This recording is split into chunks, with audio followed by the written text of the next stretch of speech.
की परीक्षाओं की तैयारी के लिए 19 मई 2026 की करें प्रयास।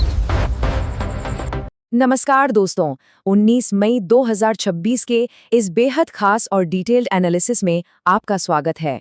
आज हम बात करने वाले हैं ग्लोबल स्टेज पर भारत के बढ़ते दबदबे से लेकर हमारी इकोनॉमी के सामने खड़ी रियल चुनौतियों तक। एक एक फैक्ट और डेटा को बिल्कुल गहराई से डिकोड करेंगे, तो चलिए बिना किसी देरी के शुरू करते हैं। तो आज के इस अमेजिंग सेशन के मुख्य बिंदु हैं: पहला, ग्लोबल स्टेज पर भारत की धमक। दूसरा, हमारी इकोनॉमी की करंट चुनौतियां।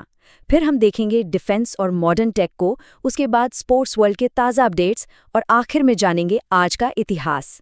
चलिए सीधे डाइव इन करते हैं। शुरुआत करते हैं हमारे पहले और सबसे इम्पोर्टेंट सेगमेंट से, India on the global stage. कूटनीतिक मोर्चे पर एक बहुत बड़ी खबर है। प्रधानमंत्री नरेंद्र मोदी को नॉर्वे के सर्वोच्च नागरिक सम्मान grand cross of the royal Norwegian order of merit से नवाजा गया है। ये कोई छोटी बात नहीं है, ये ग्लोबल लेवल पर भारत की लीडरशिप को एक बहुत बड़ी पहचान देता है। इसके साथ ही नॉर्डिक देशों के साथ जो अहम बातचीत हुई है ना, उसका पूरा focus green energy, artificial intelligence और डिजिटलाइजेशन पर रहा है। मतलब साफ है, फ्यूचर की क्लीन एनर्जी के लिए भारत अब एक बहुत बड़ा सेंटर बनकर उभर रहा है। अब रोम की इन बैठकों से निकलकर जो सबसे दिलचस्प आंकड़ा सामने आया है, जरा उस पर गौर कीजिए। 20 बिलियन यूरो। जी हाँ, भारत और इटली ने अपनी स्पेशल स्ट्रेटेजिक पार्टनरशिप को और मजबूत करते हुए 2029 तक अपने द्विपक्षीय व्यापार को इस मैसिव टारगेट तक पहुंचाने का फैसला किया है। ये दोनों देशों के ट्रेड एक्सपेंशन के लिए वाकई एक मास्टर स्ट्रोक है।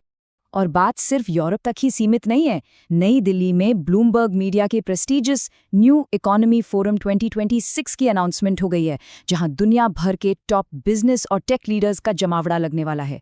वहीं दूसरी तरफ स्ट्रेटेजिक फ्रंट पर देखें तो रक्षा मंत्री राजनाथ सिंह और वियतनाम ने अपनी समुद्री सुरक्षा साझेदारी को और भी गहरा करने पर सहमति जता दी है।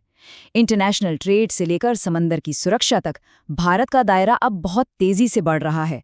इंटरनेशनल लेवल पर इन बड़ी सफलताओं के बाद अब रुख करते हैं हमारे डोमेस्टिक फ्रंट का। देखते हैं भारतीय अर्थव्यवस्था यानी इंडियन इकोनॉमी की चुनौतियां। यहाँ हमें एक बहुत ही क्रिटिकल इकोनॉमिक टर्म को समझना होगा, balance of payments stress test. Chief economic advisor V Anantha Nageswaran ने इस बात पर जोर दिया है कि हमारे बाहरी व्यापार और फॉरेन इन्वेस्टमेंट के फ्लो में एक बड़ा असंतुलन यानी इम्बैलेंस आ गया है, और इसी इम्बैलेंस की वजह से हमारी इकोनॉमी पर एक भारी दबाव बन रहा है, जो देश की फाइनेंशियल स्टेबिलिटी के लिए एक सीधा और सीरियस चैलेंज है। अब आपकी मन में ये सवाल जरूर आ रहा होगा कि आखिर ये दबाव बन क्यों रहा है। इसके 4 मेन रीजंस हैं। पहला, तेल का लगातार बढ़ता आयात। दूसरा, सोने के इंपोर्ट में अचानक से आई भारी तेजी। तीसरा, फर्टिलाइजर्स की बढ़ती कॉस्ट। और चौथा, फॉरेन डायरेक्ट इन्वेस्टमेंट यानी एफडीआई में आई एक बड़ी गिरावट।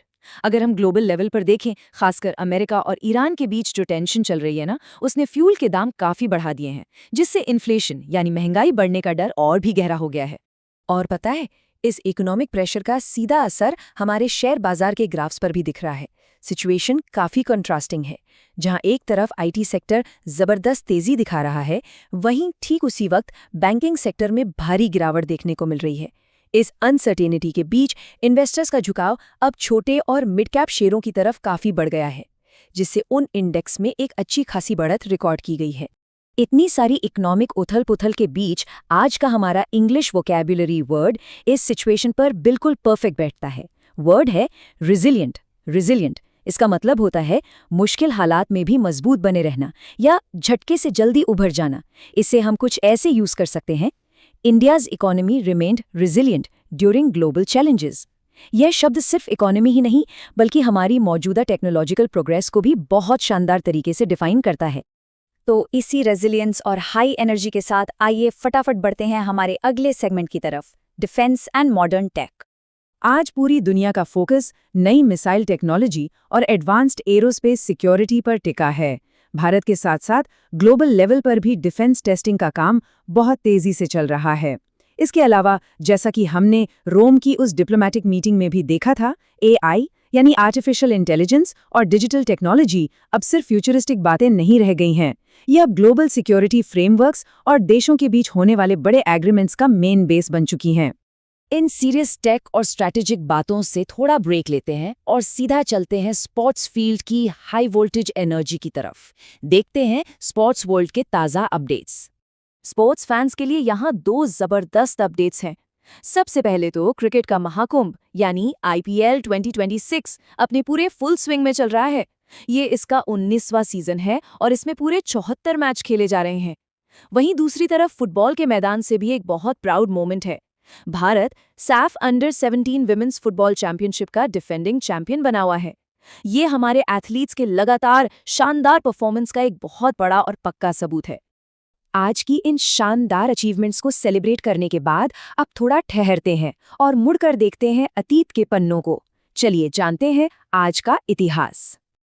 ये हमेशा याद रखना चाहिए कि अतीत के संघर्ष ही आज का निर्माण करते हैं।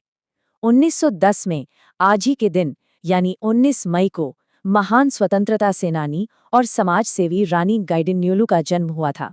और अगर साइंस की दुनिया की बात करें तो 1971 में आज ही के दिन सोवियत यूनियन ने मंगल ग्रह की स्टडी के लिए अपना ऐतिहासिक मार्स 2 मिशन लॉन्च किया था।